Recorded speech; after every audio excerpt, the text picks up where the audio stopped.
Hi, welcome to the daily diet of July 29. ഇന്ന് ഞാൻ വന്നിരിക്കുന്നത് ഒരു കാര്യം കൂടി അറിയിക്കാനാണ്. ഞങ്ങൾ എറണാകുളത്തുകാർ ജീവനോടെ ഉണ്ട് എന്ന് അറിയിക്കാനും കൂടിയാണ്. കാരണം ഇന്ന് ന്യൂസ് കാണുന്ന പലർക്കും തോന്നാം എറണാകുളം ജില്ല മൊത്തത്തിൽ മുങ്ങിപ്പോയി എന്നുള്ളത്. മഴയുടെ കെടുതികൾ കൊണ്ട് മഴയൊക്കെ നനഞ്ഞാണ് ഞങ്ങൾ എത്തിയിരിക്കുന്നത്. അത് മഴ തൻ്റെ കർത്തവ്യം നല്ലപോലെ നിർവഹിച്ചു. ഞാൻ നോക്കിയിട്ട് ഈ കാലത്ത് ഏറ്റവും ബുദ്ധിമാൻ പ്രകൃതി തന്നെയാണ്. നമ്മുടെ കാലാവസ്ഥാ നിരീക്ഷകർ ഒരിക്കലും കരുതിയില്ല ഇന്നലെ കൊണ്ട് മഴ ശക്തി പ്രാപിക്കുക. 2-3 ദിവസം നമ്മൾ വെയിൽ കണ്ടപ്പോൾ ഇനി മഴ പെയ്യില്ല. കാലാവസ്ഥാ നിരീക്ഷകരും പറഞ്ഞില്ല.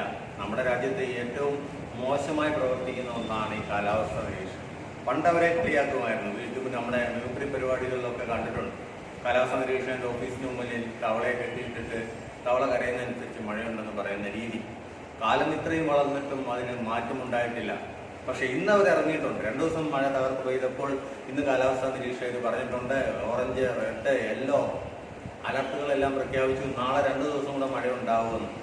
2 ദിവസം പെയ്തു കഴിഞ്ഞാൽ പിന്നെ ഏത് കോമൺ സെൻസ് ഉള്ള മനുഷ്യനും കാണും ഈ മഴ 2 ദിവസം കൂടെ എങ്ങനെയായാലും കാണുമെന്ന്. ആർക്കറിയാം, മഴ സ്മാർട്ടാണ് ആൻഡ് സ്മാർട്ടസ്റ്റാണ്. ഇന്നോട് വൈകുന്നേരം നിൽക്കാനായാലും മഴയ്ക്കത് മതി. പക്ഷേ ചില മാധ്യമങ്ങൾക്ക് വ്യഗ്രതയാണ് എറണാകുളത്തിനെ മുക്കാൻ. കാരണം ഇന്ന് തന്നെ ഒത്തിരി പേര് വിളിച്ചു ചോദിച്ചു, സാറും കുടുംബവും എറണാകുളത്ത് സേഫ് ആണോ അല്ലയോ? കാരണം ടി വിയിലൊക്കെ കാണിക്കുന്നു എറണാകുളം മുങ്ങി. പറഞ്ഞു വരുമ്പോൾ എന്താ, MG റോഡ് മുങ്ങി, കലൂര് മുങ്ങി. ഏതൊരു എറണാകുളത്തുകാരനും അറിയാവുന്ന ഫാക്റ്റാണ്. ഒരു മഴ പെയ്താൽ ഇവിടെ നല്ല ശക്തിയായ ഒരു മഴ പെയ്താൽ വെള്ളം നിൽക്കും നമ്മുടെ റോഡിൽ. കാരണം അത്ര അശാസ്ത്രീയമായിട്ടാണ് റോഡ് പണിതിരിക്കുന്നത്. ഇല്ലെങ്കിൽ കാനകൾ പണിതിരിക്കുന്നത്. കാന പൊക്കത്തിലും റോഡുകൾ, കാന താഴ്ചയിലും റോഡുകൾ അതിനേക്കാൾ പൊക്കത്തിലുമാണ്. കാനയിലേക്ക് ഒഴുകിപ്പോകാൻ പറ്റുന്നില്ല. സോ റോഡിലെ വെള്ളം താഴ്ന്നു കിടക്കുകയാണ്. അതാണ് ഇവിടെ സംഭവിക്കുന്നത്. അപ്പോൾ ആ അശാസ്ത്രീയമായ പണി കൊണ്ട് ഒരു മഴ പെയ്യുമ്പോൾ ഇവിടെയൊക്കെ മുങ്ങും. Especially Panampilly Nagar, MG road ഒക്കെ മുങ്ങുമെന്നറിയാം. വണ്ടികളും മുങ്ങും. പക്ഷെ മഴ തോർന്നു കഴിയുമ്പോൾ ആ വെള്ളമൊക്കെ ഒലിച്ചു പോകുന്ന ഏത് ബുദ്ധിയുള്ള എറണാകുളത്തുകാരനും അറിയാം. പക്ഷേ എറണാകുളത്തുകാരല്ലാത്തവരെല്ലാം പേടിച്ചു പോകും. എറണാകുളം മൊത്തവും മുങ്ങിപ്പോയിരിക്കുന്നു. ഉച്ച കഴിഞ്ഞ് മഴ കഴിഞ്ഞപ്പോൾ ആ വെള്ളം എവിടെ പോയെന്നറിയത്തില്ല. പക്ഷേ മാധ്യമക്കാർക്ക് ഒരു കാര്യമുണ്ട്, അവരത് തുടങ്ങുന്ന ഉടനെ വരും. വെള്ളം പൊങ്ങി നിൽക്കുന്ന സമയത്ത് ഫോട്ടോ എടുത്തിട്ട് പോയി കളയും. ഇതാണ് നമ്മുടെ മാധ്യമധർമ്മം. കാരണം കൊറോണ വെച്ച് എറണാകുളത്തിനെ കൂട്ടാൻ അവരാവുന്നത് ശ്രമിക്കുന്നുണ്ട്. ഇത്രമാത്രം ഡെയിലി 200 ടെസ്റ്റുകളിൽ കൂടുതലുള്ള തിരുവനന്തപുരത്തിനെ അവർ തൊടുന്നില്ല. അപ്പോഴും അവർ ടി വിയിൽ എഴുതി കാണിക്കുന്ന എറണാകുളം നഗരത്തിൽ പ്രശ്നം. അവസാനം ന്യൂസ് പറഞ്ഞു വരുമ്പോൾ എവിടെയാ പ്രശ്നം? ചെല്ലാനത്ത്, കോട്ടുവെച്ചി, ആലുവ, കാക്കനാട്. ഇതൊന്നും എറണാകുളം നഗരത്തിൽ പെടുന്നതല്ല എന്ന് ഏത് കോമൺ സെൻസ് ഉള്ളതെന്ന് പറയും. പക്ഷേ വാർത്തകൾ വേണമെങ്കിൽ ആളുകൾ എറണാകുളത്തിനെ കുറിച്ച് പറയണം. എറണാകുളത്തിനെ കുറിച്ച് നമ്മളിപ്പോൾ ഫേമസ് ആണെങ്കിൽ എന്താ ചെയ്യേണ്ടത്? ഏതെങ്കിലും ഫേമസ് ആകണേ 2 തെരുവ് വിളിക്കുക. ഇത്രയുള്ള കാര്യം. അല്ലാതെ സമൂഹത്തിൽ ഒരുത്തരം തിരിഞ്ഞു നോക്കാത്തവനെ 2 തെരുവ് വിളിച്ചാൽ ആരും ശ്രദ്ധിക്കില്ല. ഇപ്പൊ നമ്മുടെ മുഖ്യമന്ത്രിയെ 2 ചീത്ത വിളിച്ച് ഒരു ഫേസ്ബുക്ക് ലൈവ് ഇട്ടാൽ അവൻ ഫേമസ് ആവും. അതുപോലെയുള്ളൂ. കാരണം മുഖ്യമന്ത്രി ഫേമസ് ആണ്. അതുകൊണ്ട് എറണാകുളത്തിനെ കാത്തിക്കെട്ടാനും എറണാകുളത്ത് പ്രളയ കെടുതി എല്ലാം ആവുന്നവർ പരിശ്രമിക്കുന്നവർ അങ്ങനെ പോകട്ടെ. അതൊരു കാര്യം. 2, ഇന്നത്തെ ടി വിയിലെ ഒരു ന്യൂസ്, ആ വിഷ്വൽസ് കാണുമ്പോൾ ചിലത് നമുക്ക് ഓർമ്മ വരും. ഇന്നത്തെ ടി വിയിലെ പ്രധാനപ്പെട്ട ന്യൂസാണ്. ഒന്ന് പ്രളയക്കെടുതി. പക്ഷേ നാഷണൽ ന്യൂസ് ഉച്ച കഴിഞ്ഞ് ലൈവായിട്ടുണ്ടായിരുന്നു. 5 റാഫേൽ വിമാനം, അതിനകമ്പടിയായി 2 സുഖോയ് വിമാനം, അങ്ങനെ വരുന്ന ആ സുന്ദരമായ കാഴ്ച. നമ്മൾ ഫ്രാൻസിൽ നിന്ന് 36 റാഫേൽ വിമാനം വളരെ കോൺട്രവേഴ്ഷ്യൽ ആയിട്ടുള്ള ഈ ഡിസിഷനായിരുന്നു. ഏകദേശം 50,000 കോടിക്കപ്പുറം നമ്മൾ മുടക്കി, അതിന് അഡീഷണലായിട്ട് മുടക്കി എന്നുള്ള കാര്യം ഓരോന്നും പറഞ്ഞ വിലയെക്കാട്ടി കൂടുതലാണ് നമ്മൾ മേടിച്ചെന്നുള്ളത്.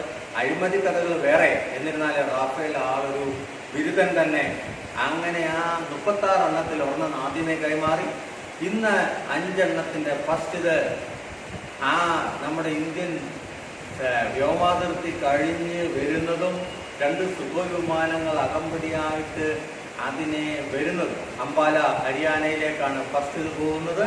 അടുത്തത് വെസ്റ്റ് ബംഗാളിലേക്കാണ് അടുത്ത സ്ക്വാഡ് പോകുന്നത്. സോ ഫസ്റ്റ് സ്ക്വാഡ് നമ്മുടെ അംബാല ഹരിയാനയിലേക്കാണ്. അവിടെയെല്ലാം കനത്ത സുരക്ഷ.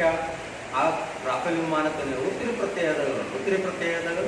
സോ അതിനെ ആനയിച്ചു കൊണ്ടുവരുന്ന കാഴ്ചയായിരുന്നു. അത് വളരെ ഇമ്പോർട്ടൻ്റ് ആയിട്ടുള്ള ഒരു കാഴ്ചയായിരുന്നു. അത് കാണേണ്ട കാഴ്ചകൾ തന്നെ. പക്ഷെ അത് കണ്ടപ്പോൾ എനിക്ക് ഓർമ്മ വന്നത് 2 ആഴ്ച മുമ്പേ നമ്മുടെ സ്വർണ്ണക്കടത്ത് കേസിലെ പ്രതികളെ ആനയിച്ചു കൊണ്ടുവരുന്ന വണ്ടിയും അതിന് പുറകെ മനോരമയുടെ വണ്ടി, മാതൃഭൂമിയുടെ വണ്ടി, ഏഷ്യാനെറ്റിൻ്റെ വണ്ടി എല്ലാവരും കൂടെ അകമ്പടിയായിട്ട് വരുന്ന ആ സുന്ദരമായ കാഴ്ചയാണ് എനിക്ക് ഓർമ്മ വന്നത്. ഇതിലേതാണ് സമൂഹത്തിന് ആവശ്യമെന്ന് ചിന്തിക്കുക. ഇതാണ് മാധ്യമ ധർമ്മം. സോ അതാണ് നമ്മുടെ ഇന്നത്തെ ഇത്. അതല്ല എന്നിരുന്നാലും പറഞ്ഞേ ഉള്ളൂ. എന്നെ കേൾക്കുന്നവർ, പ്രത്യേകിച്ച് എറണാകുളത്തല്ലാത്തവർ ഓർക്കുക, എറണാകുളത്തുകാർക്ക് കുഴപ്പമൊന്നുമില്ല. പക്ഷെ നാളെ നിങ്ങൾക്ക് അടിപ്പെട്ടേക്കാം, ഒപ്പം നമുക്കും അടിപ്പെട്ടേക്കാം. അതിലൊന്നും വരുന്നില്ല. ഇതുവരെ ഒരു കുഴപ്പവും ദൈവം സഹായിച്ച് നടത്തിയിട്ടില്ല. കാണുന്ന വാർത്തകളിൽ വെറുതെ വിശ്വസിക്കരുത്. ഇതൊക്കെയാണ് ഇപ്പോഴത്തെ പണ്ടത്തെ മാധ്യമധർമ്മവും ഇപ്പോഴത്തെ മാധ്യമധർമ്മവും ഒത്തിരി മാറിപ്പോയി. നമുക്ക് ഇന്നത്തെ എഡിറ്റോറിയലിലേക്ക് പോയി. ഇന്ന് വേൾഡ് ഇന്റർനാഷണൽ ടൈഗർ ഡേ ആണ്. സോ ഗ്ലോബൽ ടൈഗർ ഡേ അറിയാം. ടൈഗർ കൂടുതൽ ഇന്ത്യയിലാണ് ഇത് വരുന്നത്. സോ ഇന്ന് അവർക്ക് വേണ്ടിയിട്ടുള്ള വംശനാശം സംഭവിച്ചുകൊണ്ടിരിക്കുന്ന കാര്യങ്ങൾ ഓരോന്നും എണ്ണമെടുത്ത് വെച്ചിട്ടുള്ളതാണ് നമ്മുടെ ടൈഗർ. സോ അവർക്ക് വേണ്ടിയിട്ടുള്ള ദിവസമാണിന്ന്. Then coming on the editorial. First one is digging deeper on GST compensation. So GST goods and service tax central government ഓരോ സ്റ്റേറ്റിനും കൊടുക്കാനുള്ള കോമ്പൻസേഷൻ കൊടുത്തു തീർത്തു. സോ കൂടുതൽ ആഴത്തിലേക്ക് അവർ പോവുകയാണ്. ഇനിയും കൂടുതൽ കാശ് കേന്ദ്ര ഗവൺമെൻറ് കയ്യിലില്ല. സോ അതിന് വേറെ വഴികൾ അവർ തേടുകയാണ്. കാരണം ഇപ്പോൾ സ്റ്റേറ്റിന് കൊടുക്കേണ്ട കോമ്പൻസേഷൻ കൊടുത്തേ പറ്റൂ. കാരണം ഈ കൊറോണ വൈറസിൻ്റെ സമയത്ത് അത്രമാത്രം ഇൻഫ്രാസ്ട്രക്ചറും ഹെൽത്ത് കെയർ ഫെസിലിറ്റീസും ഒക്കെ സ്റ്റേറ്റ്സ് ഡെവലപ്പ് ചെയ്തിട്ടുണ്ട്. അവർക്ക് അതിന് പൈസ വേണം. സോ അതിനാണ് ഇമ്മീഡിയറ്റ് ആയിട്ട് അവർ റിലീസ് ചെയ്തിരിക്കുന്നത് compensation. And second one the cost of Hayes means ധൃതി, അനാവശ്യ ധൃതി എന്നുള്ളതാണ്. On drugs, vaccines and regulation. So ഇപ്പോൾ കോവിഡിൻ്റെ വാക്സിൻ കണ്ടുപിടിക്കാനുള്ള ഓട്ടത്തിലാണ്. ശരിക്കും ഒരു വാക്സിൻ ആൻഡ് ഡ്രഗ് വെളിയിലേക്ക് ഇറങ്ങണമെങ്കിൽ, അതായത് അത് പരീക്ഷണം നടത്തി ആ ജനങ്ങളുടെ ഇടയിലേക്ക് അത് കൊമേഴ്ഷ്യലായിട്ട് ഇറക്കണമെങ്കിൽ മിനിമം 4 വർഷമെങ്കിലും വേണം. കാരണം ഓരോ ഫേസിൽ കൂടാണ് ഇത് കടന്നു പോകുന്നത്. പ്രീ ക്ലിനിക്കൽ ട്രയൽസിൽ വരുന്നു, മൃഗങ്ങളിലുമൊക്കെ പരീക്ഷിച്ച്. ദെൻ ഫേസ് 0 ഉണ്ട്. ദെൻ അത് ചെറിയ കൂട്ടങ്ങളെ പരീക്ഷിക്കുന്നു. ദെൻ ഫേസ് 1 കുറച്ച് ഗ്രൂപ്പുകളുടെ മനുഷ്യരുടെ ഇടയിലേക്ക് അതിൻ്റെ എഫിക്കസി, അതിൻ്റെ ഗുണങ്ങൾ പരീക്ഷിക്കുന്നു. ഫേസ് 2 ട്രയല്, അത് കഴിഞ്ഞ് ഫേസ് 3 ട്രയൽ കഴിഞ്ഞിട്ട് മാത്രമേ ഇത് വെളിയിലേക്ക് ഇറക്കാൻ പറ്റുള്ളൂ. ഓരോന്നിനും അതിന് അപ്രൂവൽ വേണം. അതിന് ഓരോന്നിനും 2 വർഷമൊക്കെ എടുക്കും. കാരണം അത്രയും ആളുകൾ പരീക്ഷിച്ച് അതിൻ്റെ ഡേറ്റാസ് കളക്ട് ചെയ്ത് ഇതിന് സൈഡ് എഫക്ട്സ് ഉണ്ടോ ഇല്ലയോ എന്നൊക്കെ അന്വേഷിച്ചിട്ട് മാത്രമേ അപ്രൂവൽ കൊടുക്കത്തുള്ളൂ ഓരോ ഫേസ് കഴിയുമ്പോഴും. ദെൻ ഫോർത്ത് ഫേസ് ഒരു ഡ്രഗ് കൊമേഴ്ഷ്യൽ മാർക്കറ്റിൽ ഇറങ്ങിയിട്ട് വീണ്ടും സ്റ്റഡി ചെയ്യുന്നതിനെയാണ്. ഇത്രയും ഫേസ് 3 വരെയുള്ള അത്ര വർഷത്തെ ഇത് ഇപ്പോൾ എല്ലാവരും കൊണ്ടുപിടിച്ച് നടക്കുകയാണ് വാക്സിൻ ഉണ്ടാക്കാൻ. കാരണം എല്ലാവരും ഒരു അനാവശ്യ ധൃതിയിലാണ്. സോ എന്താ സംഭവിക്കുന്നതെന്ന് വെച്ചാൽ ഇത്രയും വർഷത്തെ ഇത് ചില ഫേസുകൾ ഒഴിവാക്കി വിടുന്നു. അവർ അപ്രൂവൽ പെട്ടെന്ന് കൊടുക്കുന്നു, ധൃതി വെച്ച് കൊടുക്കുന്നു. എത്രയും പെട്ടെന്ന് ഒരു വാക്സിൻ കണ്ടുപിടിക്കുക എന്നുള്ളതാണ്. ഈ അനാവശ്യ ധൃതി പല കുഴപ്പത്തിലേക്ക് നമ്മെ ചാടിക്കാം എന്നാണ് ആ എഡിറ്റോറിയലിൽ. നമുക്ക് ഓരോന്നും ഡീറ്റെയിൽ ആയിട്ട് ഡിസ്കഷനിലേക്ക് പോകാം. അപ്പോൾ നമുക്ക് ഫസ്റ്റ് എഡിറ്റോറിയലിലേക്ക് പോകാം. Digging deeper on GST compensation. നമുക്ക് അതിൻ്റെ വേർഡ്സ് മീനിങ് ഒക്കെ നോക്കാം. നിങ്ങൾ കണ്ടിട്ടുള്ള വേർഡ്സ് ഉണ്ട്, എന്നാൽ പുതിയതായിട്ട് നമ്മൾ കാണുന്നത് ഉണ്ട്. ഗ്രാമ്പൊക്കെ നമ്മൾ കണ്ടാണ്. ഡെട്രിമെൻ്റൽ, വൾനറബിൾ, ഇതൊക്കെ കണ്ടിട്ടുള്ളതാണ്. Sin goods is a new one. Waylay is a new one. Not too distance a phrase like kitty, tapping, പോയിഞ്ചർ, ad hoc, conundrum. Conundrum is a Mandarin is a new word, and that one is totally extra. So digging deeper on GST compensation. With GST collection set string GST അത്രമാത്രം ഇപ്പം മോശമായിട്ടാണ് വരുന്നത്. കാരണം ആളുകളിൽ ആരുടെയും പൈസയും ഇല്ല, കച്ചവടമില്ല. Central must find new ways to compensate state. GST എന്ന് പറഞ്ഞാൽ ഗുഡ്സ് ആൻഡ് സർവീസ് ടാക്സ് ആണ്. പണ്ട് 2017 GST വരുന്നത്. 2017 ജൂലൈയിൽ GST വരുന്നതിന് മുമ്പേ ഇൻഡയറക്റ്റ് ടാക്സുകൾ എടുത്തിരുന്നത് സ്റ്റേറ്റ് ആയിരുന്നു. സ്റ്റേറ്റിന് അതിൻ്റെതായിട്ടുള്ള ഇതുണ്ടായിരുന്നു. എന്നാൽ 2017 മുതൽ ഇൻഡയറക്റ്റ് ടാക്സുകൾ എല്ലാം കൂടെ കൂട്ടി സെൻറ്റർ അത് ഗുഡ്സ് ആൻഡ് സർവീസ് ടാക്സ് എന്നുള്ളതിലേക്ക് മാറ്റി. രണ്ടിതായിട്ടാണ് നമ്മൾ GST കൊടുക്കുന്നവർക്കറിയാം, രണ്ടിതായിട്ടാണ് കൊടുക്കുന്നത്. ഒന്ന് സ്റ്റേറ്റിൻ്റെ ഇതും ഒന്ന് സെൻറ്ററിൻ്റെ ഇതും. അങ്ങനെ കൊടുക്കുമ്പോൾ ഇവർക്ക് GST കോമ്പൻസേഷൻ സ്റ്റേറ്റിന് ഓരോ സെൻറ്ററും കൊടുക്കേണ്ടതുണ്ട്. കേന്ദ്ര ഗവൺമെൻറ് അങ്ങനെ സ്റ്റേറ്റ്സിന് കൊടുക്കേണ്ടതെല്ലാം കൂടെ ഇപ്പോഴാണ് കൊടുത്തത് എന്നുള്ളതാണ്. 4 months into financial year 2021, the center has finally managed to pay states the compensation due to them for previous year under the GST rate. Previous yearൻ്റെ GST ഇപ്പോഴാണ് കോമ്പൻസേഷൻ കൊടുക്കുന്നത് കേട്ടോ. 2021 4 മാസം ആയി, അപ്പോഴാണ് പഴയത് കൊടുക്കുന്നത്. This may come as a breather for states seeking to finance efforts to ramp up public health care capacity and contain COVID-19 detrimental effects on vulnerable sections. ഇത് സ്റ്റേറ്റ്സിന് വലിയൊരു ആശ്വാസമാണ്. It's a breather.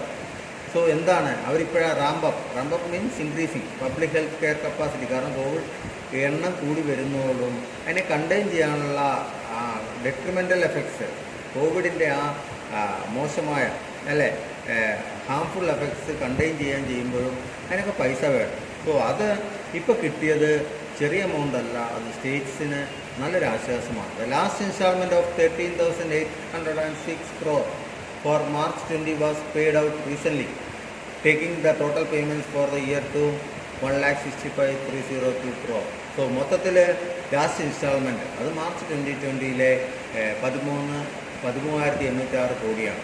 മൊത്തത്തിൽ 1,60,65,302 കോടി കൊടുത്തു കഴിഞ്ഞു. To refresh, states were guaranteed compensation from the center for the first 5 years of new indirect tax regime introduced in July 2017. എന്താ പറഞ്ഞത്? To refresh means നമുക്ക് പഴയ ഇതിലേക്കൊന്ന് പോകുമ്പോൾ എന്തിനാണ് ഈ കോമ്പൻസേഷൻ കൊടുക്കുന്നത്?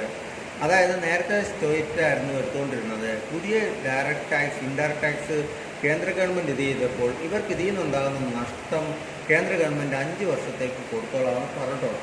അതിൻ്റെ ഇതാണ് ഈ കൊടുക്കുന്നത്. For the revenues they lost after the shift of earlier system where states had the power to levy some indirect taxes on economic activity. അന്ന് സ്റ്റേറ്റ് ആയിരുന്നു എടുത്തുകൊണ്ടിരുന്നത്. ആ നഷ്ടം നികത്താനാണ് അവർക്കിത് കൊടുക്കുന്നത്. This compensation assumed a 14% annual growth rate in a state revenue. ഈ compensation ഇപ്പോൾ കൊടുത്തത് കൊണ്ട് അത് സ്റ്റേറ്റിൻ്റെ ആനുവൽ ഗ്രോത്തിൽ ഒരു 14% കൂടി. വിത്ത് 2015-16 as a base year and was to be paid out from a compensation cess levied on top of the specified GST rate on luxury and sin goods. ഇത് 2015-16 base year ആയിട്ടാണ്, 17 തുടങ്ങിയെങ്കിലും 15-16 base year ആയിട്ടാണ് calculate ചെയ്യുന്നത്. And ഇത് എങ്ങനെയാണ് ഇത് നികത്തുന്നതെന്ന് വെച്ചാൽ കോമ്പൻസേഷൻ സെസ് ലെവീഡ് മീൻസ് ചുമത്തുക, on top of specified GST rate. ഇതിൽ നിന്നാണ് ലക്ഷറി ഗുഡ്സും സിൻ ഗുഡ്സ്. ലക്ഷറി ഗുഡ്സ് നമുക്ക് അത്രമാത്രം, അതായത് കാറ്, ബൈക്ക്, ലക്ഷറി ബൈക്സ് അങ്ങനത്തെ ഇതിലേക്കൊക്കെ നമ്മുടെ സാധാരണ ആവശ്യങ്ങൾക്കല്ലാതെ നമ്മുടെ ആഡംബര കാര്യങ്ങൾക്ക് വേണ്ടി ഉപയോഗിക്കുന്നതിനാണ് ലക്ഷറി ഗുഡ്സ് എന്ന് പറയുന്നത്. Sin goods are goods and services deemed harmful to society. മദ്യവും സിഗരറ്റും ഇതൊക്കെയാണ് അതിൻ്റെ മേലുള്ള GST. അതിനൊക്കെ ടാക്സ് ഭയങ്കര കൂടുതലായിരിക്കും. അതിന് ചുമത്തിയത് കൊണ്ടാണ് ഇവർക്ക് ഇത്രയും പൈസ കണ്ടെത്താൻ പറ്റിയത്. With growth down over the previous fiscal year even before the pandemic waylaid the economy. Waylaid means stop for interest. Pandemic, അതായത് കൊറോണ വരുന്നതിന് മുമ്പ് തന്നെ എക്കണോമി തകർന്നിരിക്കുകയായിരുന്നു ഇവിടെ. The assumptions of the not too distance past are beginning to hurt. Assumptions of not too distance past, അതായത് not too distance past എന്ന് പറഞ്ഞാൽ അധികം വിദൂരമല്ലാത്ത ഒരു നേരത്തെ ഒരു പാസ്റ്റ്, മുമ്പത്തെ ഒരു കാലം, അതിൻ്റെ ഓർമ്മകൾ നമ്മളെ അലട്ടുന്നുണ്ട്. Compensation cess under GST last year was almost 70,000 crore less than the payment due to state. Compensation cess last ഇയറിൻ്റെ 70,000 ആയിരുന്നു സ്റ്റേറ്റ്സിന് കൊടുക്കുന്നതിന് മുമ്പ് തന്നെ. കാരണം അത്രമാത്രം താഴേക്ക് അത് പോയി. This gap is likely to enlarge further this year with expected economic contraction pending GST collection as. So ഈ ഗ്യാപ്പ് ഇനിയും കൂടത്തേ ഉള്ളൂ. 1 ലക്ഷത്തിൽ നിന്നത് 70,000 വന്നു. സോ ഗ്യാപ്പ് കൂടുതൽ എൻലാർജ് ചെയ്യും ഈ വർഷം. കാരണം എന്താ? എക്കണോമിക് കോൺട്രാക്ഷനായി GST കളക്ഷനെ അത് ബാധിക്കും.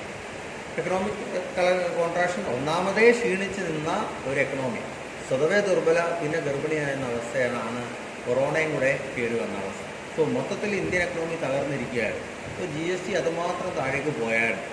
അപ്പോഴാണ് കൊറോണയും കൂടെ വന്നത്. ഇവിടെ മൊത്തത്തിൽ ലോക്ക്ഡൗൺ ആയതോടുകൂടി ആർക്കും വരുമാനമില്ലാതായി. Compensation cess inflows could shrink even more with the people curbing discretionary spending on luxury goods in order to conserve capital or stay afloat in the pandemic hit economy. So compensation സെസ്സിനാണ് അവർ പിടിച്ചു നിന്നത്. അതിനി കുറയാനേ chance ഉള്ളൂ. കാരണം എന്താ? Curbing means നമ്മളൊരു ലിമിറ്റ് വെക്കുക. പീപ്പിൾ ഡിസ്ക്രിഷണറി സ്പെൻഡിങ്, അതായത് ലക്ഷറി ഗുഡ്സ് മേടിക്കുന്നത് കുറയ്ക്കാൻ തുടങ്ങി. കാരണം എന്താ? അവരുടെ കയ്യിലുള്ള ആ പൈസ എങ്ങനെയും സേവ് ചെയ്യാൻ അവർ നോക്കുന്നത്. സ്റ്റേ അഫ്ലോട്ട് മീൻസ് നമ്മൾ അവിടെ എങ്ങനെയും അഡ്ജസ്റ്റ് ചെയ്ത് നിന്ന് പോവുക. ഈ ഒരു എക്കണോമിയിൽ ആർക്കും വരുമാനമില്ലാത്ത അവസ്ഥയിൽ എല്ലാവരും വെറുതെ ലക്ഷറി ഗുഡ്സിന് വേണ്ടി ചിലവഴിക്കാൻ പോകില്ല. സോ ലക്ഷറി ഗുഡ്സിന് വേണ്ടി ചിലവഴിച്ചാൽ മാത്രമേ ആ GST അത് കിട്ടത്തുള്ളൂ. A little over half of the shortfall in last year's cess kitty. Kitty is a new word. Kitty നമുക്കറിയാം, അത് നമുക്ക് വേറൊരു ഇതെന്ന് പറഞ്ഞാൽ കിറ്റൺ എന്നുള്ള ഇതിൽ നമ്മളതിനെ കിറ്റി എന്ന് വിളിക്കും. ബട്ട് ഇത് കിറ്റ് എന്ന് നമുക്ക് പറയാം എന്നുള്ള ഇതിൽ. Kitty means a fund of money for communal use made up of contribution from a group of people. So അതിന് വേണ്ടിയിട്ടുള്ള ഫണ്ട് എന്ന് പറയാം. സോ ലാസ്റ്റ് ഇയറിൻ്റെ സെസ് അത് has been plugged means stop എന്നാൽ നമുക്കൊരു ഇതിനെ പർട്ടിക്കുലർലി അതെങ്ങനെ അതിനെ യൂസ് ചെയ്യുന്നതെന്ന് വെച്ചാൽ tapping cess balance from the first 2 years of GST implementation. So ആ സെസ് ബാലൻസ് അത് പിടിച്ചു നിർത്തിയിട്ട് ഫസ്റ്റ് 2 year പിടിച്ചു നിർത്തിയാണ് അവരത് ചെയ്തത്. Rest has been conjured up from the consolidated fund of India by debiting integrated GST funds that were lying with the centre. ബാക്കി അവരെങ്ങനെയാണ് ചെയ്തതെന്ന് വെച്ചാൽ conjured up means make appear unexpectedly or seemingly from nowhere. So അവരതെല്ലാം എവിടെ നിന്ന് എടുത്തു എന്ന് വെച്ചാൽ കൺസോളിഡേറ്റഡ് ഫണ്ടുണ്ട്. കൺസോളിഡേറ്റഡ് മീൻസ് എല്ലാം കൂടെ കൂട്ടി വെക്കുന്ന ഫണ്ട്. ഡെബിറ്റിംഗ് ഇൻ്റഗ്രേറ്റഡ് GST എന്ന് പറഞ്ഞിട്ടുള്ള അതിൻ്റെ ഫണ്ട്സിൽ നിന്നാണ്, ആ സെൻറ്ററിൽ നിന്നുള്ളതെല്ലാം കൂടെ എടുത്തിട്ടാണ് അവരിപ്പോൾ അഡ്ജസ്റ്റ് ചെയ്ത് നിൽക്കുന്നത്. IGST integrated GST is levied on interstate supply of goods and services and some of this levy collected in 2017-18. The first year of GST when systems were still a tad ad hoc. Tad means to a small extent. Ad hoc means when necessary or needed. Are not yet been allocated to states. So ഇവരെ 2017-18 IGST പല ഗുഡ്സിനും സർവീസിനും അവർ എടുത്തിരുന്നു. കാരണം അന്ന് system ഒന്നും ഒരു ഇതിലേക്കായിട്ടില്ല. എന്നിട്ട് അവരത് എടുത്തു. അത് ഇതുവരെയും സ്റ്റേറ്റ്സിന് അലോക്കേറ്റ് ചെയ്ത് കൊടുത്തില്ല. ഈ ഫണ്ടൊക്കെയും സെൻട്രലിൻ്റെ കിടക്കുക. Having thus drawn on these unintended contingent reserves, paying compensation to states this year is going to be even more daunting for the center. So ഈ റിസർവ് ഇപ്പോഴുള്ള കണ്ടിൻജൻറ്റ് റിസർവ്, കാരണം ഇപ്പോഴുള്ള ഈ ഒരു COVID-19 ഇപ്പോൾ ഈ സമയത്ത് കേന്ദ്ര ഗവൺമെൻറ്റും പൈസ വേണം. പക്ഷേ ഈ സമയത്ത് റിസർവ് കോമ്പൻസേഷൻ സ്റ്റേറ്റിന് കൊടുക്കുന്നത് അവർക്ക് അതിലും വലിയൊരു ഭീകരാവസ്ഥയിലേക്ക് അവരെ കൊണ്ടുപോകും. At the last GST council meeting in June, last GST council ജൂണിലായിരുന്നു. Finance minister Nirmala Sitharaman had said the council would convene again in July just to discuss the possible alternatives to deal with this particular conundrum. Conundrum is a noun, a confusing and difficult problem of. So ജൂണിൽ പറഞ്ഞ് ജൂലൈയിൽ ആ meeting കൂടാം. ഇതിൻ്റെ ഈ ഒരു difficult സിറ്റുവേഷൻ്റെ എങ്ങനെ ഡീൽ ചെയ്യുമെന്നറിയാം. Chief solution officials have been flushing out these for the center to raise special loans against future GST cess accruals. So flush out means to bring to light.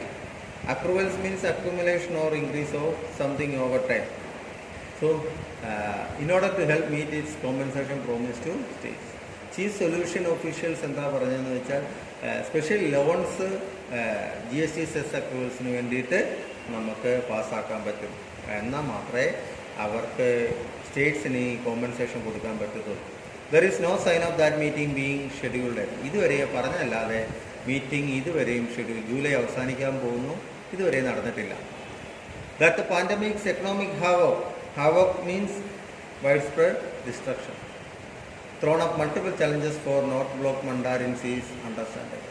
So എന്തുകൊണ്ടാണെന്ന് വെച്ചാൽ ഇതുവരെ കൂടാൻ പറ്റാത്ത എന്താണെന്ന് വെച്ചാൽ ഈ പാൻഡമിക്കിൻ്റെ എക്കണോമിക് ഹാവം COVID-19 കാരണം economic സംഭവിച്ച ഡിസ്ട്രക്ഷൻ അത് North Block mandarin means North ബ്ലോക്കിലാണ് നമ്മുടെ ഫിനാൻസ് മിനിസ്ട്രിയുടെ office.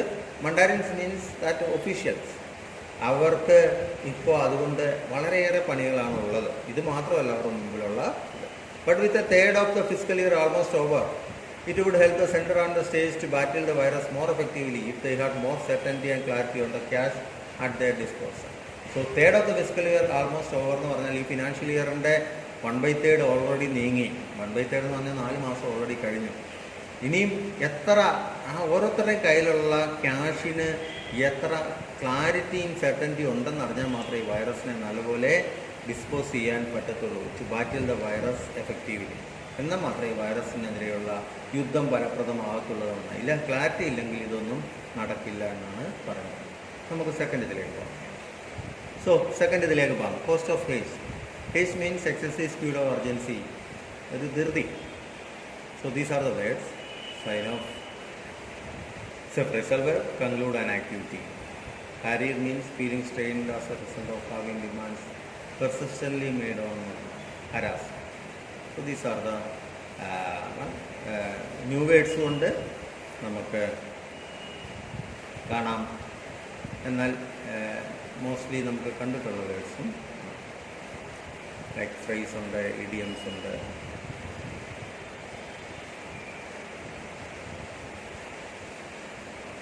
So these are the words. So second, cost of haste. Haste means ധൃതി. Regulators of drugs and vaccines should not have to sign off low pass filters. Regulators means നമ്മുടെ നാട്ടിലെ ഡ്രഗിനും വാക്സിനും ഒക്കെ ഇറങ്ങണമെങ്കിൽ അതിൻ്റെതായിട്ടുള്ള authorities ഉണ്ട്. അവരത് authority തന്നാൽ, നമുക്ക് പെർമിഷൻ തന്നാൽ മാത്രമേ അതൊരിക്കലും ജനങ്ങളുടെ ഇടയിലേക്ക് ഇറങ്ങാൻ പറ്റത്തുള്ളൂ.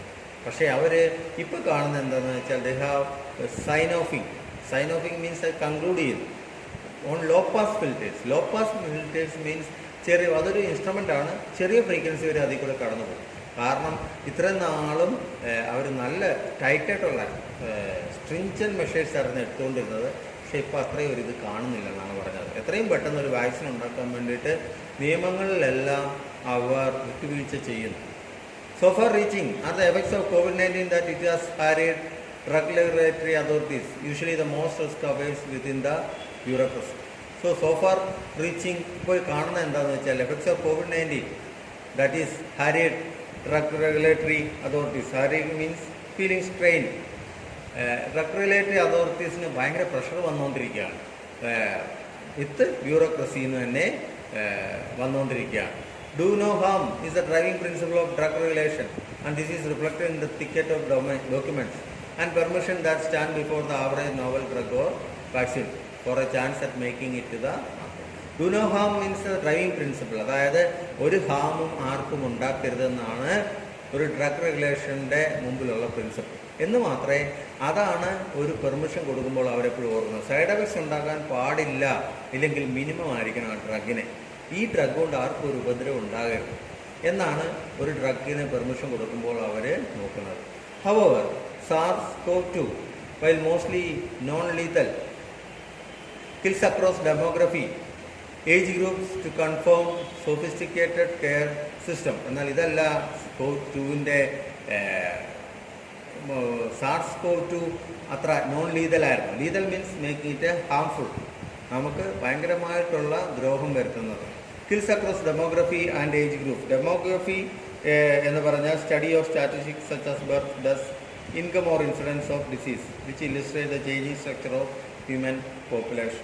സോ ഹ്യൂമൻ പോപ്പുലേഷനെയൊക്കെ അങ്ങനെ നശിപ്പിച്ചുകൊണ്ട് അത് ഏജ് ഗ്രൂപ്പ്സും ഇതെല്ലാം നല്ലൊരു സോഫിസ്റ്റിക്കേറ്റഡ് കെയർ സിസ്റ്റമാണ് ഇപ്പോൾ വേണ്ടത്. സോഫിസ്റ്റിക്കേറ്റഡ് അത്രയും കാലിബ്രേറ്റഡ് ആയിട്ടുള്ള system. This has sent a signal to drug companies, biomedical firms and governments to scramble for anything with even the slightest chance of success. കാരണം ബാക്കിയുള്ള പോലെയല്ല SARS-CoV-2 ലീതലാണ്, ഭയങ്കരമായിട്ടുള്ള ഇതിൽ പൊയ്ക്കൊണ്ടിരിക്കുമ്പോൾ എങ്ങനെയെങ്കിലും ഒരു മരുന്ന് കണ്ടുപിടിക്കുക എന്നുള്ളതാണ് ഇപ്പോഴത്തേത്. ഇത് ഡ്രഗ് കമ്പനീസിനൊരു ഭയങ്കര അഡ്വാൻറ്റേജ് ആയി. കാരണം ഇവർക്ക് എങ്ങനെയും ഒരു സ്ലൈറ്റസ്റ്റ് ചാൻസ് ഓഫ് സക്സസ് കിട്ടിയാൽ മതി. ഒരു മരുന്നിനായിട്ട് ആളുകൾ ഓടി നടക്കുക.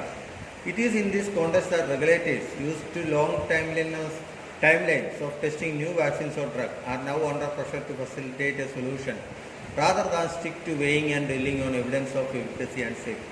കാരണം എന്താ വെച്ചാൽ ഇത് it is in this contest, ഈ ഒരു കോണ്ടസ്റ്റിലാണ്, ഈ ഒരു സാഹചര്യത്തിലാണ് റെഗുലേറ്റേഴ്സ്, ഞാൻ പറഞ്ഞു ഡ്രഗ് റെഗുലേറ്റേഴ്സ്, അവർ സാധാരണ ഒരു ഡ്രഗോ വാക്സിനോ ഇറക്കുമ്പോൾ ഞാൻ പറഞ്ഞു phase 2 phase 3 ട്രയലൊക്കെ തന്നെ തീരാൻ 2 വർഷം എടുക്കും.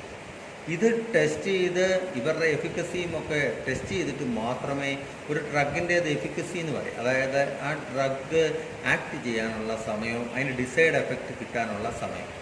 അപ്പോൾ അതിനെയാണ് ഒരു ഡ്രഗിൻ്റെ എഫിക്കസി എന്ന് പറയാം, നമ്മൾ എഫക്റ്റ് എന്ന് പറയാം അല്ലേ. ഇതൊക്കെയും അവർ ശ്രദ്ധിച്ച്, പിന്നെ രണ്ടാമത് നോക്കുന്ന കാര്യം സേഫ്റ്റി. ഒരു ഡ്രഗിന് വേണ്ടത് എഫിക്കസിയാണ്, കാരണം ഡിസൈഡ് ചേഞ്ച് ഉണ്ടാക്കാനുള്ള കഴിവ്. 2, ഇതുകൊണ്ട് മിനിമൽ സൈഡ് എഫക്റ്റേ ഉണ്ടാകാൻ പാടുള്ളൂ. ഇതൊക്കെയാണ് ശരിക്കും നോക്കിക്കൊണ്ടിരുന്നത്. ഇതൊക്കെയാണ് വർഷങ്ങളെടുക്കും ഈ സ്റ്റഡിയൊക്കെ നടക്കാൻ, phase 2 phase 3 ട്രയലൊക്കെ നടക്കാൻ. പക്ഷേ ഇപ്പോൾ ഇവിടെ നടക്കുന്ന അതല്ല. India's drug regulatory authority as well as the department of biotechnology which also funds vaccine development and drug research now collaborate on fast tracking. So ഇപ്പോൾ എന്താ നടക്കുന്നത്? ഡ്രഗ് റെഗുലേറ്ററി അതോറിറ്റിയും ഡിപ്പാർട്ട്മെൻറ്റ് ഓഫ് ബയോടെക്നോളജിയാണ് വാക്സിൻ ഡെവലപ്മെൻറ്റിനും ഡ്രഗ് റിസർച്ചിനും fund ചെയ്യുന്നത്, കാരണം പൈസ മുടക്കുന്നു.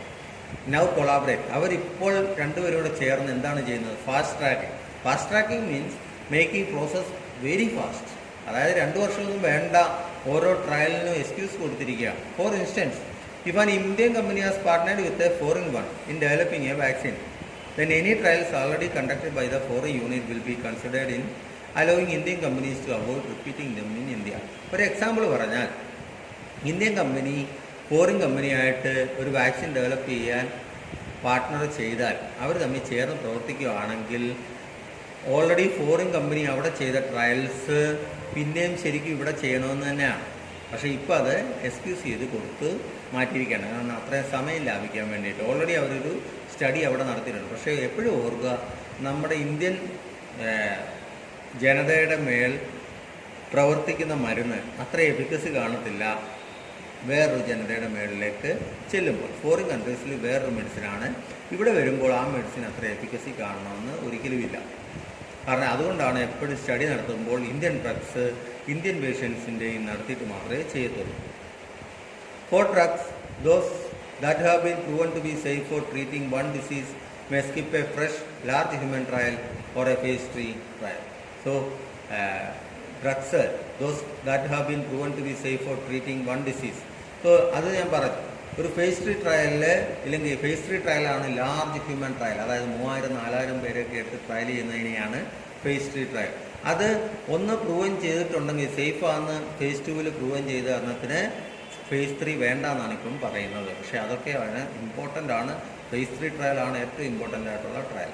Potential vaccines 2 are now allowed to combine stages of trials. Normally, regulators must approve result of each stage to permit those testing the drug to move to the next stage. ഇപ്പോൾ അതൊക്കെ മാറി. Vaccines ആണ് ഏതാണെങ്കിലും സ്റ്റേജുകൾ, ട്രയലുകൾ തമ്മിൽ stage combine ചെയ്യാനാണ് പറഞ്ഞിരിക്കുന്നത്. മറ്റേ അങ്ങനെയൊന്നുമല്ല, ഒരു സ്റ്റേജ് കഴിഞ്ഞ് 2 വർഷം കഴിഞ്ഞ് അതിൻ്റെ റിസൾട്ട് കഴിഞ്ഞ് അടുത്ത മാത്രമേ ഇത് ചെയ്യത്തുള്ളൂ. പക്ഷേ ഇപ്പോൾ അതൊക്കെ മാറി. The rush to compress timelines in itself is no guarantee that a workable vaccine or reliable drug will emerge any faster. So they are compressing timelines. ഈ ടൈംലൈൻ 2 വർഷം എന്നൊക്കെയുള്ളത് ഒരു ചുരുക്കി കൊടുക്കുകയാണ്. സോ ഒരു വർക്കബിൾ വാക്സിൻ ഒരിക്കലും റിലയബിൾ ഡ്രഗ് ഈ സമയത്ത് വരുമെന്നുള്ളത് നമുക്ക് ഒരു പ്രതീക്ഷയും വേണ്ട എന്നാണ് പറഞ്ഞത്. കാരണം അതിനായിട്ടുള്ള സമയങ്ങളുണ്ട്, ഡ്രഗ് ആക്ട് ചെയ്യാനുള്ള സമയം കൊടുക്കണം. അതൊക്കെയാണ് അത്രമാത്രം റിലയബിൾ ആയിരിക്കണം ഒരു ഡ്രഗ്. അതുകൊണ്ടാണ് ഇത്രയും ഫേസ് വെച്ചിരിക്കുന്നത്. Drugs and vaccine development have historically been expensive because immunology is a complex eternal struggle with disease and with high failures. ഡ്രഗ്സിനും വാക്സിൻ ഡെവലപ്മെൻറ്റും ഒക്കെ ഭയങ്കര എക്സ്പെൻസീവാണ്. കാരണം ഇമ്മ്യൂണോളജി എന്ന് പറയുന്നത്, സോ ഇമ്മ്യൂണോളജി എന്ന് പറയുന്ന branch of medicine and biology concern with immunity. Immunology ഒരു കോംപ്ലക്സ് ആണ് ആൻഡ് എറ്റേണൽ ലാസ്റ്റിംഗ് ആണ്, struggle with disease and with high failure. So ഇത് ഒരു ലാസ്റ്റിംഗ് സ്ട്രഗിളാണ്, എപ്പോഴും ഡിസീസുമായിട്ട് ഒരു സ്ട്രഗിളും ആൻഡ് ഫെയിലറും ഉണ്ടാകും. സോ എന്നാൽ മാത്രമേ ഒരു ഡ്രഗ് നല്ലപോലെ വെളിയിലേക്ക് ഇറങ്ങുകയുള്ളൂ. There have been instances when disease mortality is so high that not offering even a half-baked drug or a vaccine could be unethical. So, അങ്ങനെ എന്നായിരുന്നാൽ പോലും ചില സംഭവങ്ങൾ ഉണ്ടായിട്ടുണ്ട്. അത്രമാത്രം മരണനിരക്ക് കൂടുമ്പോൾ ഒരു ഹാഫ് ബേക്ക്ഡ് ഡ്രഗ് എന്ന് പറഞ്ഞാൽ ഒരു ഡ്രഗ് അതിൻ്റെ പൂർണ്ണതയിൽ എത്തിയിട്ടില്ല, എന്നാൽ ഒരു ഹാഫ് ബേക്ക്ഡ് പകുതി വെന്ത ഡ്രഗ് എന്ന് പറയും. അതായത് മൊത്തത്തിലൊരു പൂർണ്ണ ഡ്രഗ് എന്ന് പറയാൻ പറ്റത്തില്ല. സോ അത് ഇറക്കുന്നതും അത്ര വലിയ അൺഎത്തിക്കലല്ല എന്നാണ് പറയുന്നത്. കാരണം ആവശ്യം അങ്ങനെയാണ്. That is a call regulators how to constantly take. So take a call means to decide. So അതാണ് ഇവിടെ റെഗുലേറ്റേഴ്സ് എടുത്തിരിക്കുന്നത്. എത്രയും പെട്ടെന്ന് ഒരു വാക്സിൻ, അതിന് എത്രമാത്രം എഫിക്കസി ഉണ്ടെന്നൊന്നും നോക്കുന്നില്ല. But not all emergencies are the same. There is now a situation as in the case of itolizumab, a psoriasis drug repurposed for COVID-19, where the drug regulator has approved its emergency use, but the COVID-19 task force has expressed its reservation. So, എല്ലാ എമർജൻസീസും same ആയിരിക്കത്തില്ല. ഇപ്പോഴത്തെ ഒരു ഇതെന്ന് പറഞ്ഞാൽ recently നടന്നതാണ്. Psoriasis drug itolizumab എന്ന് പറയുന്ന psoriasis drug repurposed for COVID-19. Repurpose means adapt for use in a different purpose. അത് സോറിയാസിസിന് ഉപയോഗിക്കുന്ന ഡ്രഗാണ്. Psoriasis is a condition of skin. നമ്മുടെ സ്കിന്നിന് വരുന്ന ഒരു കണ്ടീഷനാണ് സോറിയാസിസ്.